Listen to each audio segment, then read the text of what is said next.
Welcome to Home Dad Chat, brought to you by the National At Home Dad Network. My name is Brock, My name is Danny. and we are here to talk about life as stay at home dads. So sit back, relax, and enjoy the show. No, I don't want much. I even love handmade crafts made of macaroni. Come on now, you should know me. Times I might eat too much. No worry about my weight, got the dad bod rocking on me. Sketches on my feet, cargo shorts look good on me.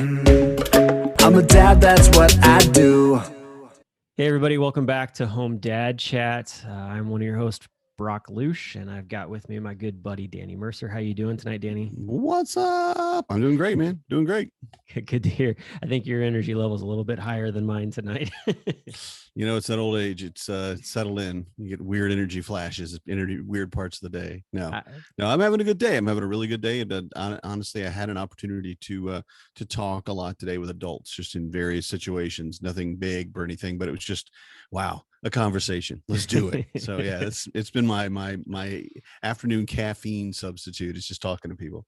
Definitely. Yeah, it's nice to see different parts of the world starting to open up very slowly, but they are starting to open up, which has been great to be able to meet back up with folks that might not have been the case even just a few months ago. So that's awesome, man. Anything exciting going on today that you got to do, or was it just a normal Tuesday for you? I got it was announced in the on the Facebook page for the National At Home Dad Network.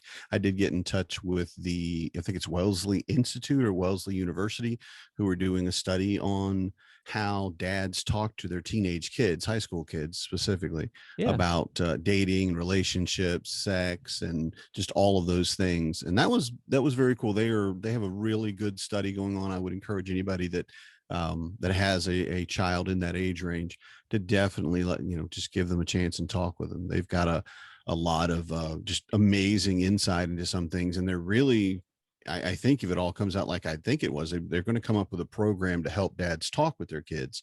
Nice. To have the talk, which has been pretty big on us. And we had a webinar about that the other day too. So, and then for future, I did talk with a dad out in California for quite a while, one of our car enthusiasts, and we'll get back to that later. But just to say, had a really good conversation. He's probably as excited about talking and about the things that the passions that he have as I am. So it was just a run-on conversation between the two of us. It was like two dogs barking all night, and at some point somebody's wife had to come in and go, "Excuse me, you've been on the phone forever."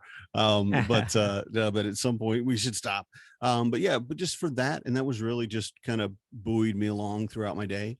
So that cool. Was nothing major, but yeah, a lot of fun, and all virtual. Didn't get to talk to anybody in person yet, but COVID, we can wait. Yeah, no, that's cool. How about you? I'm excited about that conversation with that guy, because he sounds really awesome. Just the stuff that he's been involved in. It was an all right day. I don't know. I've just been going through just like these like hills and mountains and valleys, or hills and valleys of mental health stuff, and just kind of working through them. But just staying positive. But today I got to mow the yard and listen to a podcast. That's what I like to do. I like to listen to podcasts when I mow the yard. And I listened to a podcast from a new podcast that I just found called the Dad Ass Podcast, which these guys are hilarious.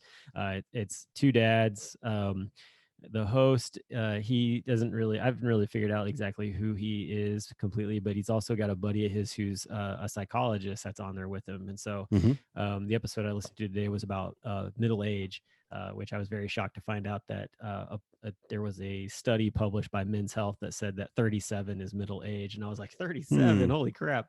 I think it's more like 50. I know, I don't agree with sure 37. It's 50. Yeah. I'm almost positive it's 50. I feel like I'm finally in my middle age. So yeah. But the thing for me that hit in the conversation was later on, they were talking about, different things that people perceive about other people. And they were talking about influencers, which is something that I was like, oh, you're talking to me now. What's going on? And they said that one of the things that people tend to have a hard time kind of swallowing is when influencers put out like all this positive like pictures and all these great pictures and things that are going on, and they think, oh, well, their life's great, my life sucks, like, this is awful.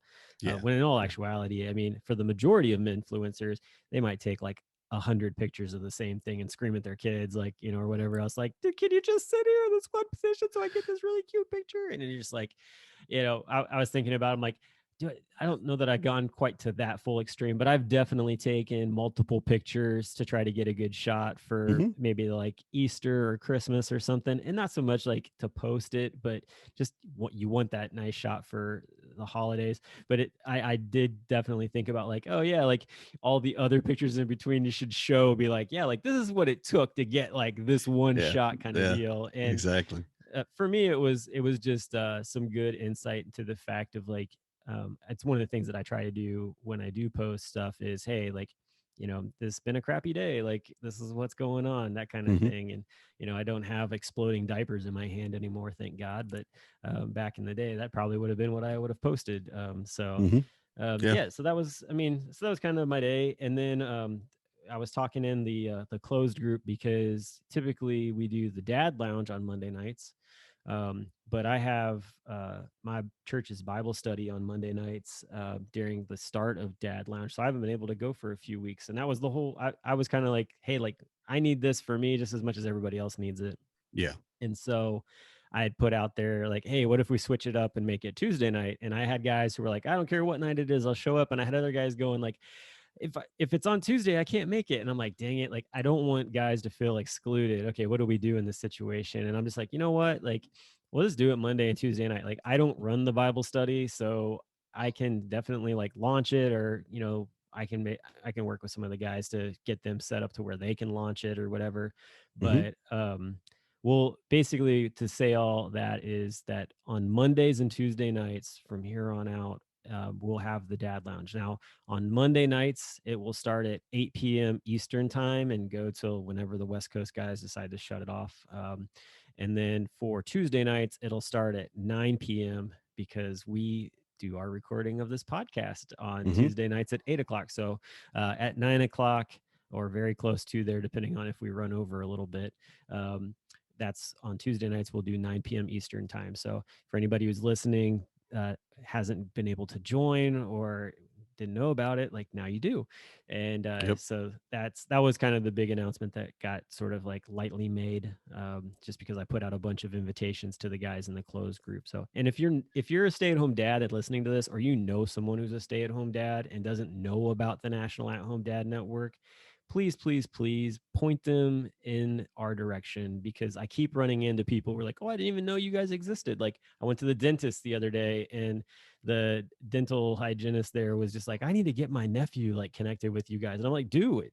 Like, Yeah. let them know about it. Like, yeah, like we've been around for a while. Like, we're a great community. So I constantly tell people that. But that's pretty much what's been going on for that part. Now, you also host a Zoom, or is it Zoom or is it Blue Jeans? Which is it? It's Blue and Blue Jeans. Yeah. On Blue Jeans. Yeah. So you have a virtual meeting that you do on a weekly Mm-hmm. basis too. What's everybody about that? We have we call it the mental health check-in, basically. And it's on Thursday nights. It's at 9 p.m. It's only for members of the closed page, and then also members of a secondary page for mental health, which is also a closed page. So it's a very insular group. It's not something really that we're, it's one of those things anything that you say, no one repeats. It doesn't go outside the group kind of thing. So it's really more of a support group rather than kind of hanging out or just kind of talking about your day. It's really more for having an opportunity if you're having any type of even issues from isolation, which is a huge part of the problems that we run into as an at-home dad, is suddenly you lose your friend group, you have no new friends, and the people that are doing what you're doing a lot of times are moms who don't really want you in their group, or you don't feel like you should be in their group, kind of thing.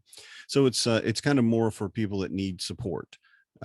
It's being able to sit and talk with people that it's not going to be judgmental, and then of course, again, like I said, no one's going to repeat anything, nobody's going to say anything or mention anything that happens in that meeting outside of it. So the mental health check-in is really, and you mentioned it too, about how the Dad Lounge was for you, and this one is for me. And I get a lot of just just very, very useful support. It's part of my self-care. And then it also gives other dads the ability to be able to tell their stories and talk about the things that they're running into week to week.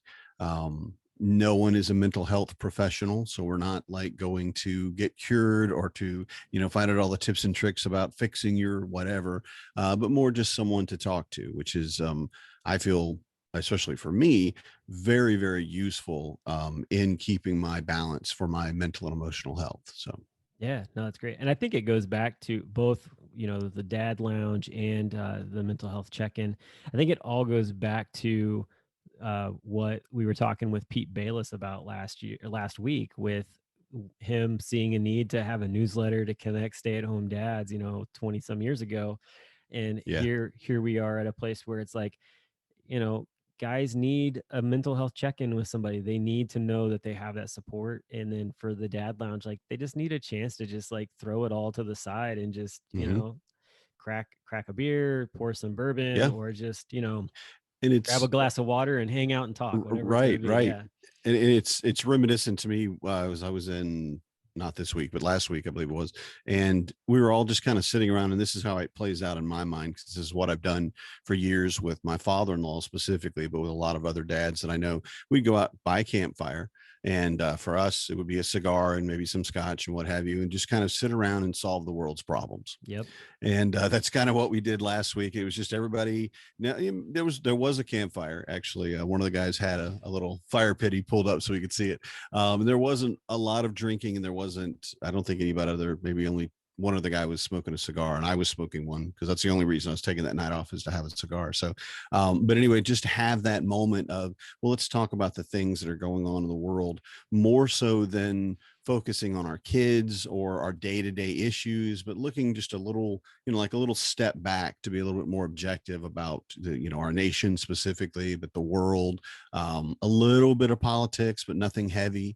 And just to be able to chat with other mature, not children type people, to kind of just let your hair down, so to speak, and just talk about the issues that that you're facing, and have that moment of clarity when someone says something. You're like, oh yeah, okay, big long puff on my cigar. Let me tell you something wise that I thought, and it was just, it's really good. There's always some jokes in there. There's definitely at least 2 or 3 dad jokes. So I would encourage all of our guys in the network for sure to try the Dad Lounge Monday or Tuesday nights. Just go hang out and have fun. Yeah, it's great.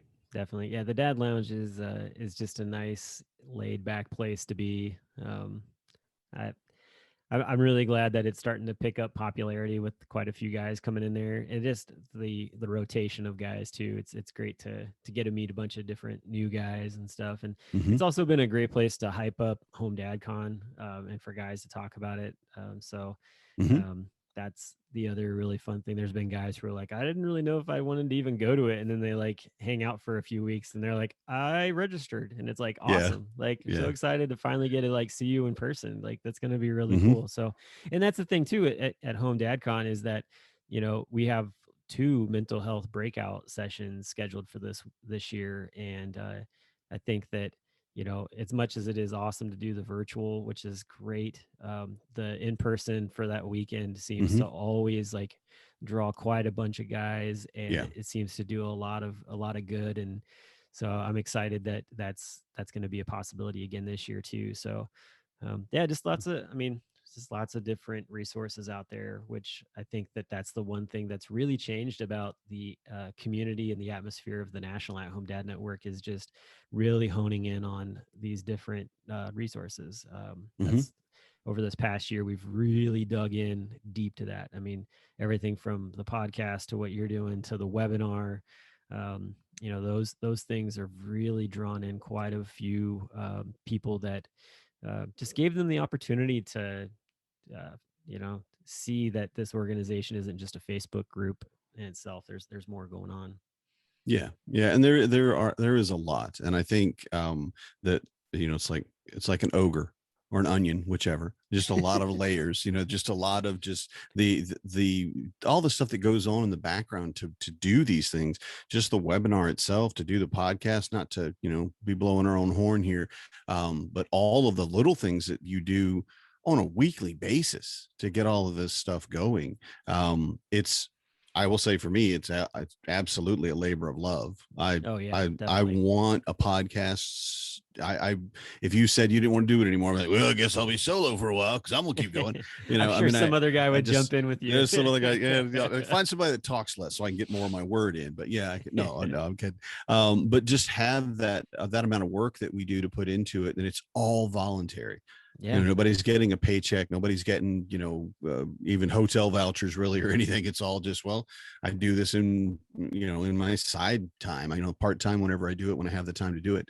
And it's just an amazing organization. I really, and I'm not saying that for like, to sell it or anything, or to market it. It's more, I've always been impressed with it. And from day one and from my first convention, I've just been so benefited and gotten so much out of just everything.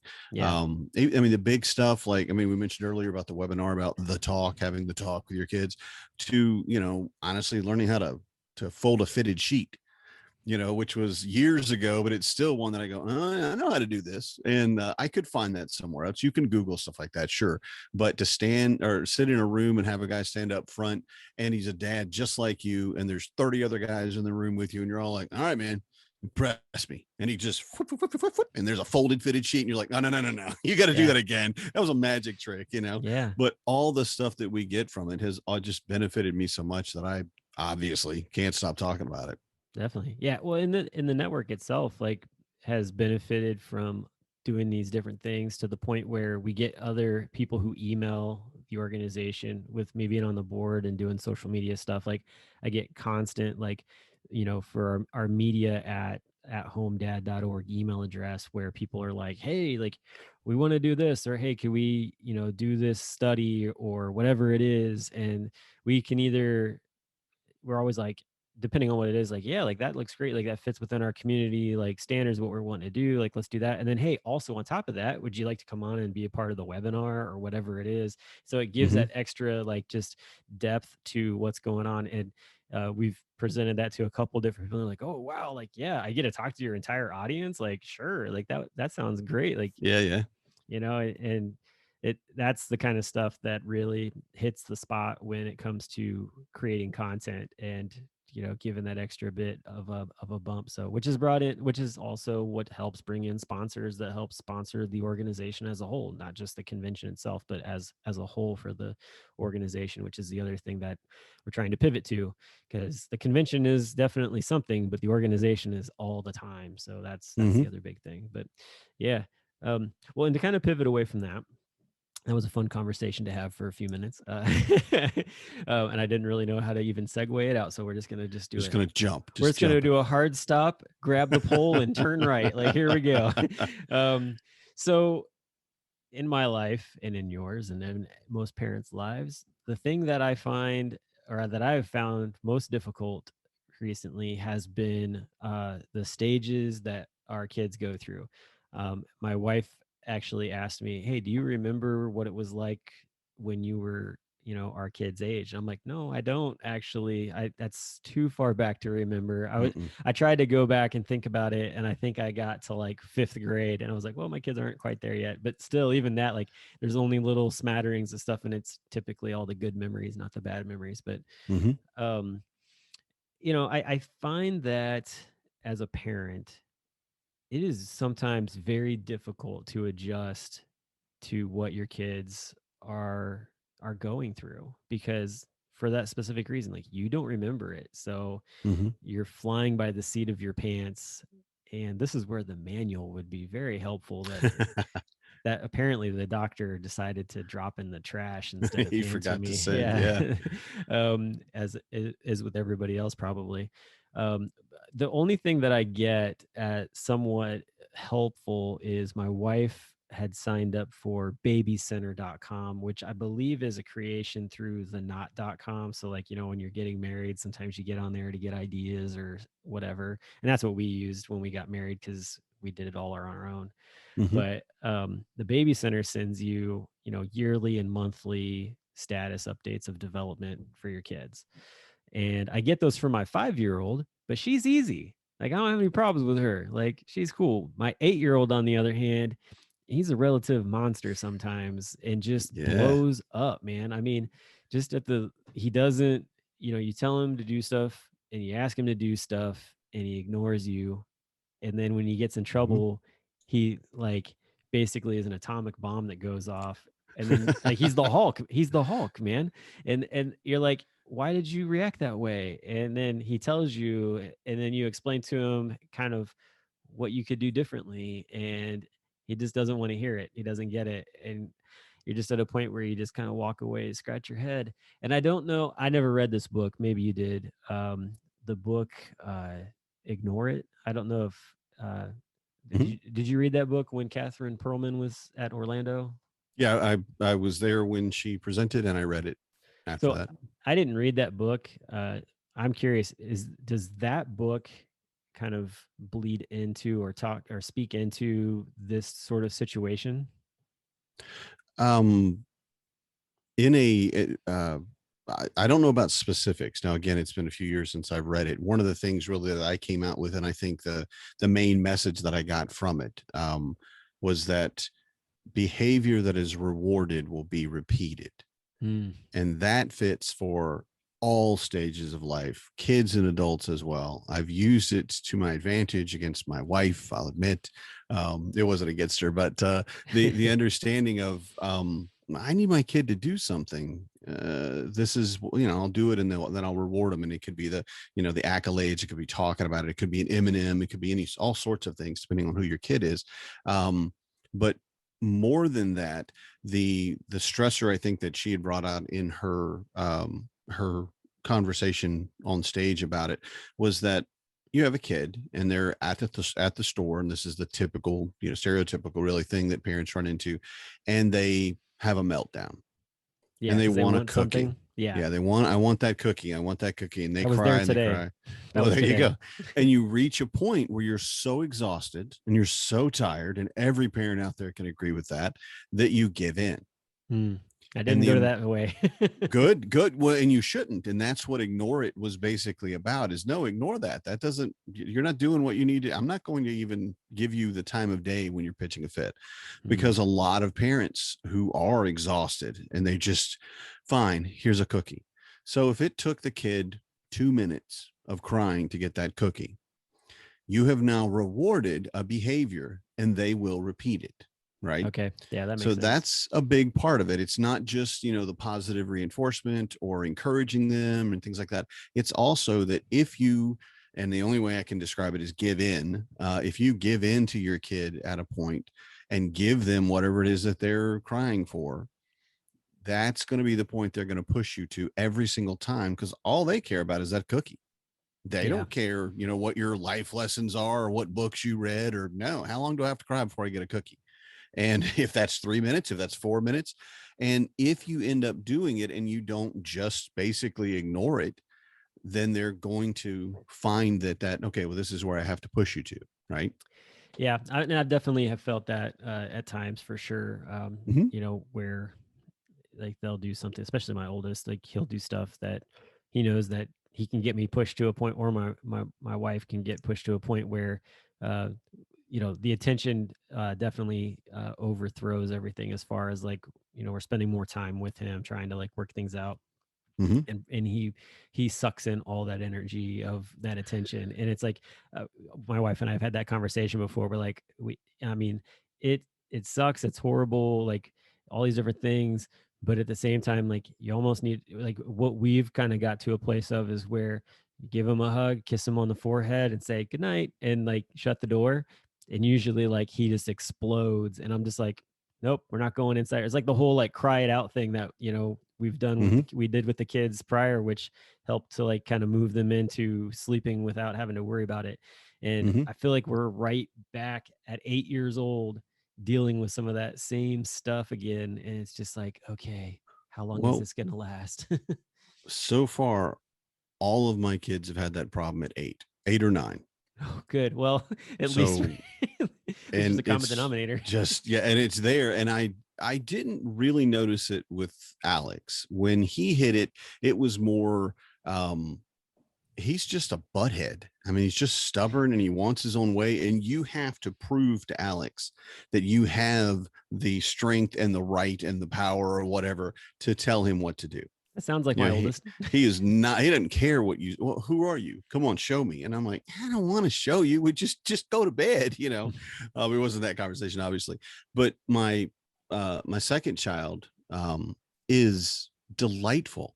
He was a Zen baby, especially in comparison. And he was just kind and he was giving. He would come to me to put himself down for naps.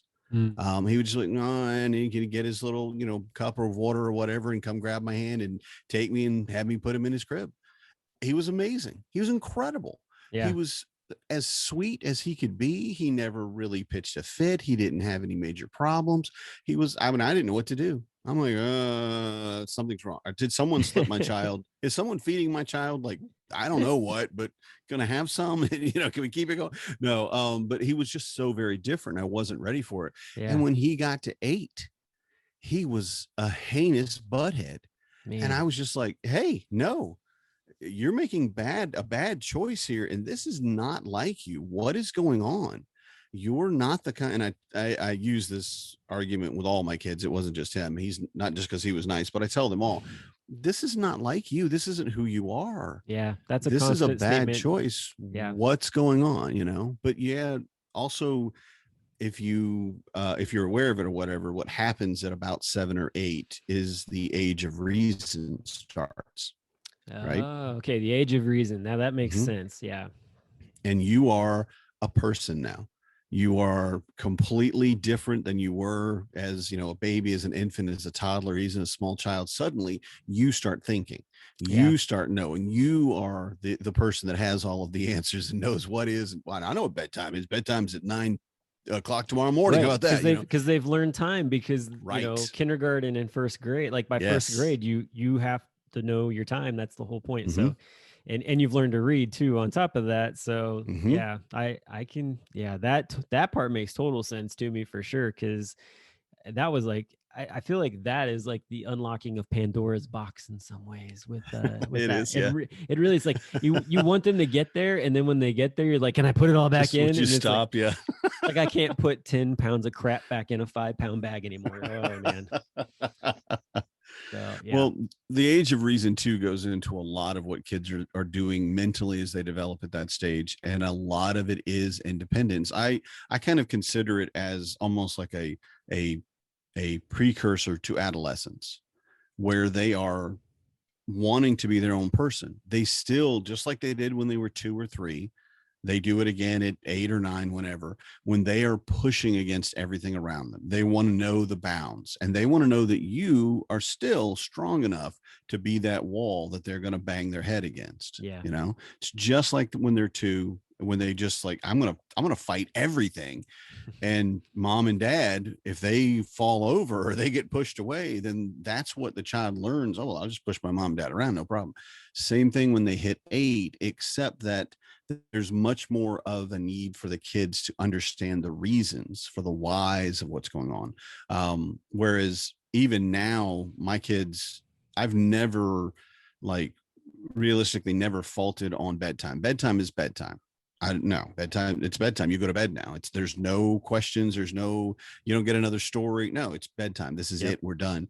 And by now they've all learned it, that, oh, I'm going to bed now. And, even the oldest doesn't have a problem. He's good. He's, he knows his bedtime and everything, and why he gets up in the morning.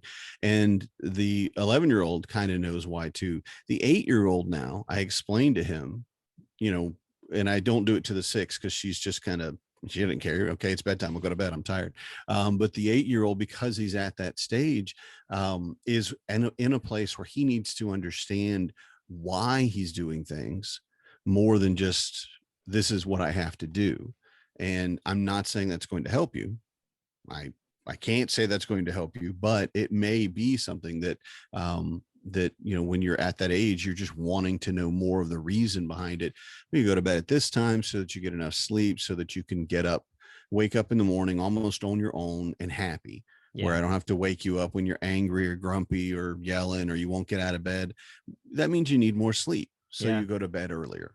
Well, You know? the thing we run into along those lines is at dinner time. Like he's so tired because he's exerted so much energy, Hmm. and he the biggest thing for him always is like, I don't like this food, and you're just like, oh my gosh, like you've eaten this meal before and it was no big deal, and now this, and so basically we have a conversation with him about why it's important to eat the food, and then also on top of that, like the fact is like, hey, if you don't eat, then you're not going to have energy for the next day and you're going to be wiped out, and we're going to be right back where we are, but even in a worse place because you are missing a meal, or didn't get enough in your body, or you're going to wake up at 11 o'clock at night when we're sleeping and be like, I'm hungry, can I have a cheese stick? And you're like, no, go to Yeah. bed. Yeah. um, so that's the other side that we deal with, but the whole idea of like the why, like trying to explain that, Hmm. that to me, I think that's a big takeaway for me. Like that's something that we try to do, but I guess I never really understood that, like, just the importance of it, I guess would be the way to put it. Hmm. So that's, to me, that's a big thing, because like you were talking about bedtime. So for him, like he likes to read. He gets Yeah. that from his mom, not from me.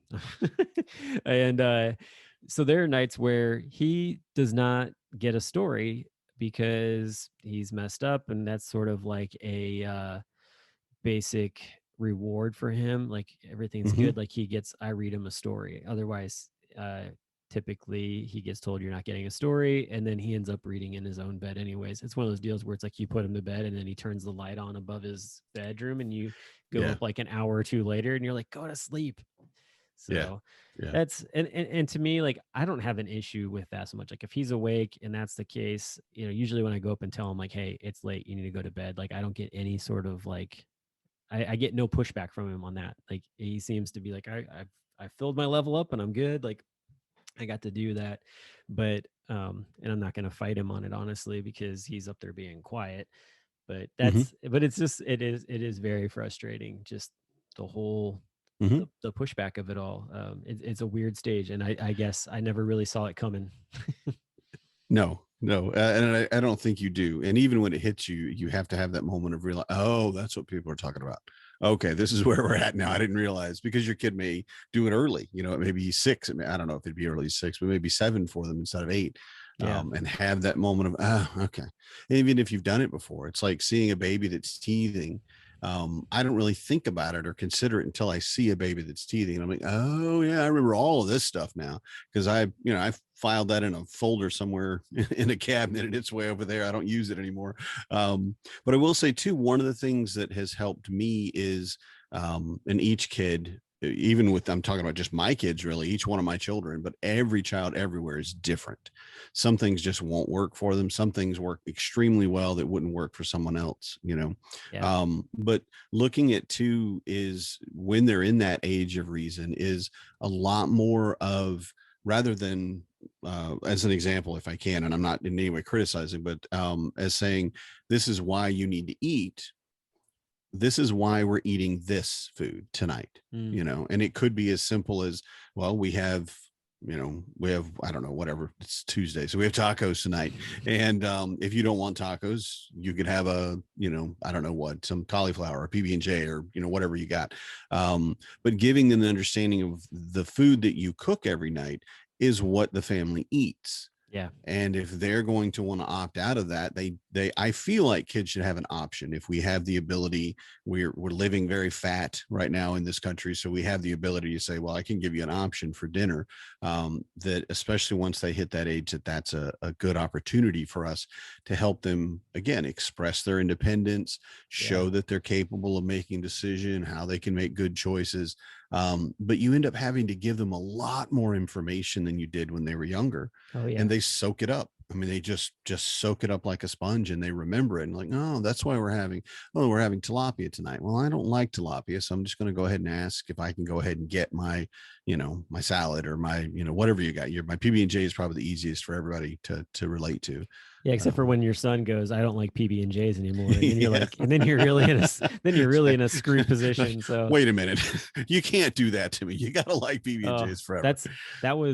That happened the other day when I dropped my son off at school, and I guess he had like looked in his lunchbox and saw what was in there while we were driving, and he gets out of the car. Before he shuts the door, he goes, Papa, I know that you made me a PB&J sandwich, and I just want you to know that I do not like PB&J sandwiches.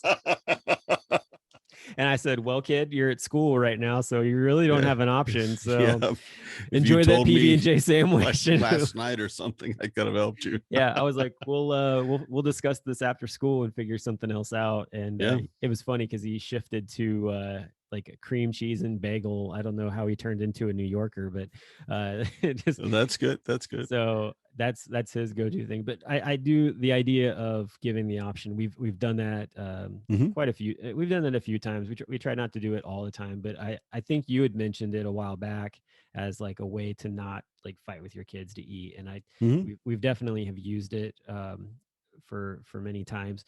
Right now we're at the place where we're trying to get the kids ready for our big trip, and so basically the food we have is the food we have. So we want them to realize like there's not going to be other options, because we're going to have like a pretty well set meal plan for like 2 weeks, which is going to be it's going to be interesting.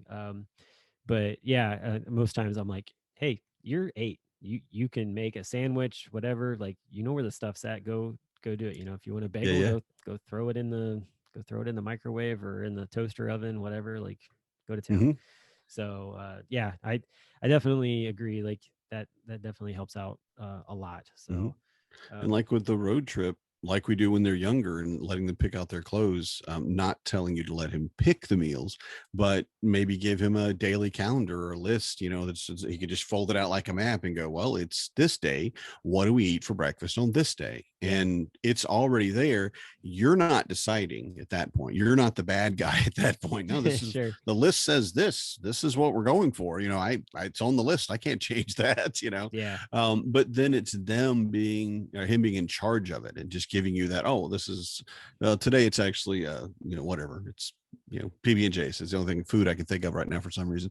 But no, again, you're like, basically you run into a situation where you're like, hey, like, what do you want to have for dinner tonight? Like, what do you want to serve? Like, I've had them more like, hey, like, come in the kitchen. You're like, let's cook together. What do you want to make? Yeah, that's great. That turns into something like, let's have mac and cheese. And I'm like, okay, what else can we have with that? Like, can we put a vegetable somewhere near that?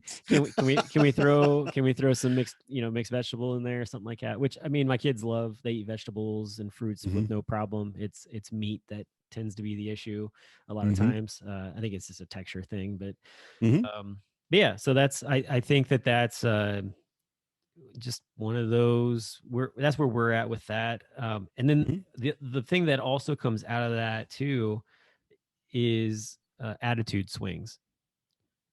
So like for right now, if I'm listening correctly, my son is up hitting the wall up above me in the bedroom above me, which is kind of just falls in line with this. I'm sure my wife is probably having issues with him right now. Real life right here in the moment. But seriously though, like you run into these like attitude swings, like he just explodes and you're just like, wow, man, like so much. And I feel awful because I'm like, okay, what can I do for him? But at the same time, I feel like every time I step in and try to do something for him, it makes it worse. And so like at that point, I'm just like, I just feel like the only thing I can do is show him a little bit of love and then just basically walk out and say, hey, like, obviously you need to work this out on your own. Like you don't want to listen to me right now. So, blow your steam off and hopefully you'll fall asleep. I don't know. Does that seem like something that you do with your kid? Have you done it with your kids, or how have you worked through that?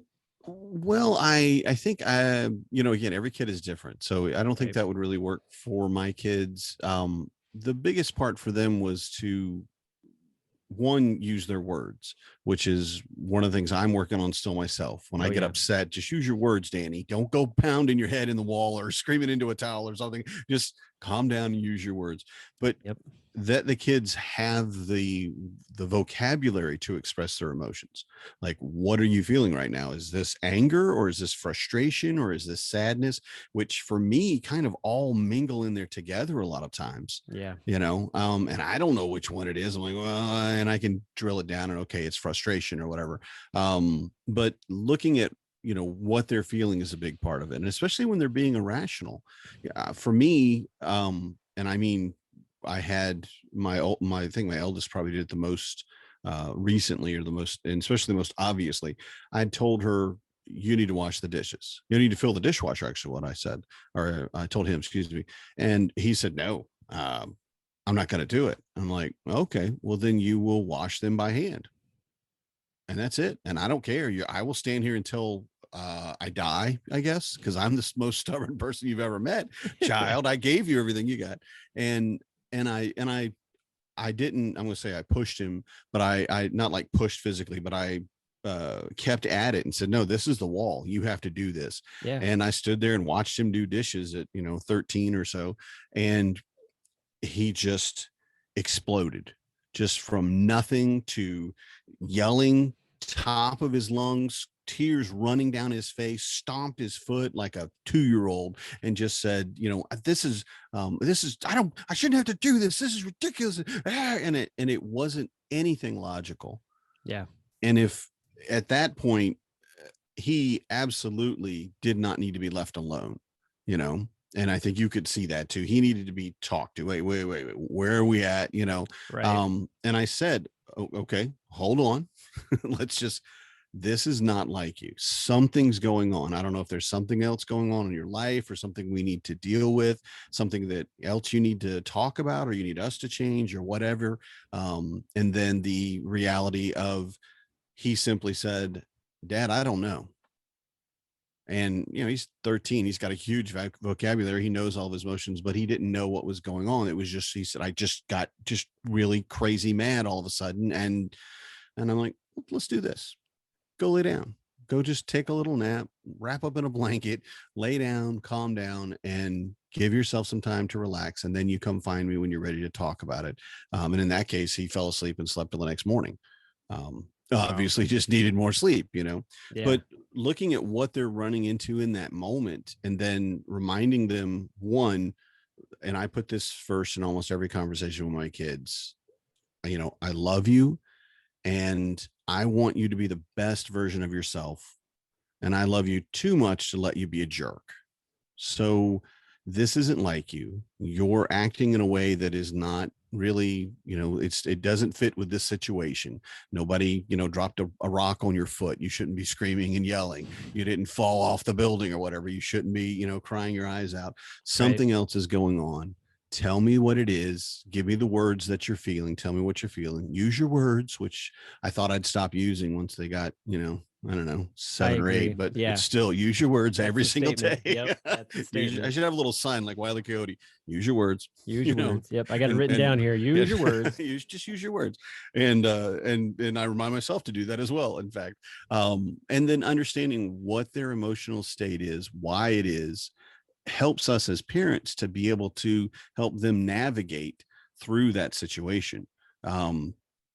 Small things like going to bed or eating a food should not set them off. Right. And they don't know probably what's going on. They don't really understand why they're feeling these things, especially at 8. But they are, and they need to be able to, I think, be given the words for it and the way to navigate through it and how to operate beyond that, rather than banging your head against the wall, which I have children that literally bang their head on the wall when they get really frustrated. And I'm like, no, don't do that. You're gonna hurt the wall. I mean, no, but you're gonna hurt yourself. So having that understanding for them, and being there and saying, look, I love you, but it's bedtime. That's not negotiable. There's nothing we can, we're not switching that one way or the other. Or I've already explained, we're having, I don't know what they wouldn't like, but we're having having tuna sandwiches for dinner and you don't want one, then you have this other option, and that's it. Not letting them run the conversation, not letting them, run the argument. And then going back to, honestly, when it comes to the end of it, ignore it. If they're just going to be a heinous butthead for no reason and just want to vomit all those emotions out and they don't have any other recourse, then you just let them. Okay, well, you can't cry in here. Go in your room and cry and come out when you're done. We're good. Oh, yeah, definitely. So, and ignore it. Yeah, I completely agree. Well, I think we're at the end of our time. Honestly, like I'm glad for letting me talk. It's all good, man.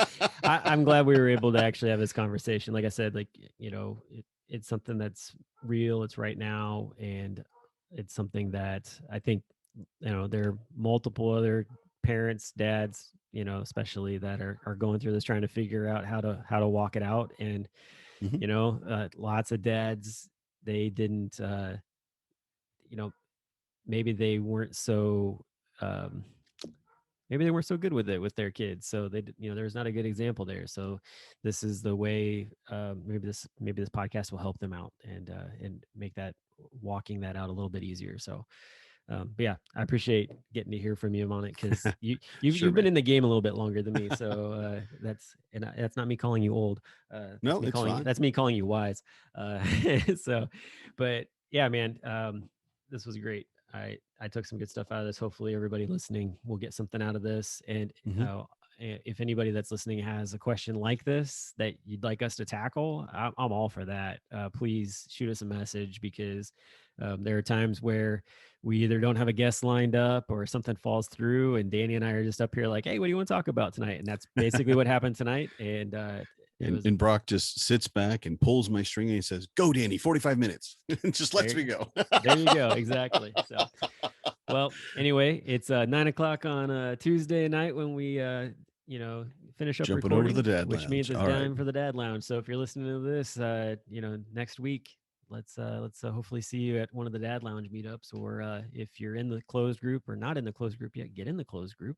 You can do the mental health check-in on Thursday with Danny. So, but thanks for listening in, and we'll be back again next week with more great conversations. Have a good one. Good night, everybody. I'm a dad, that's what I do.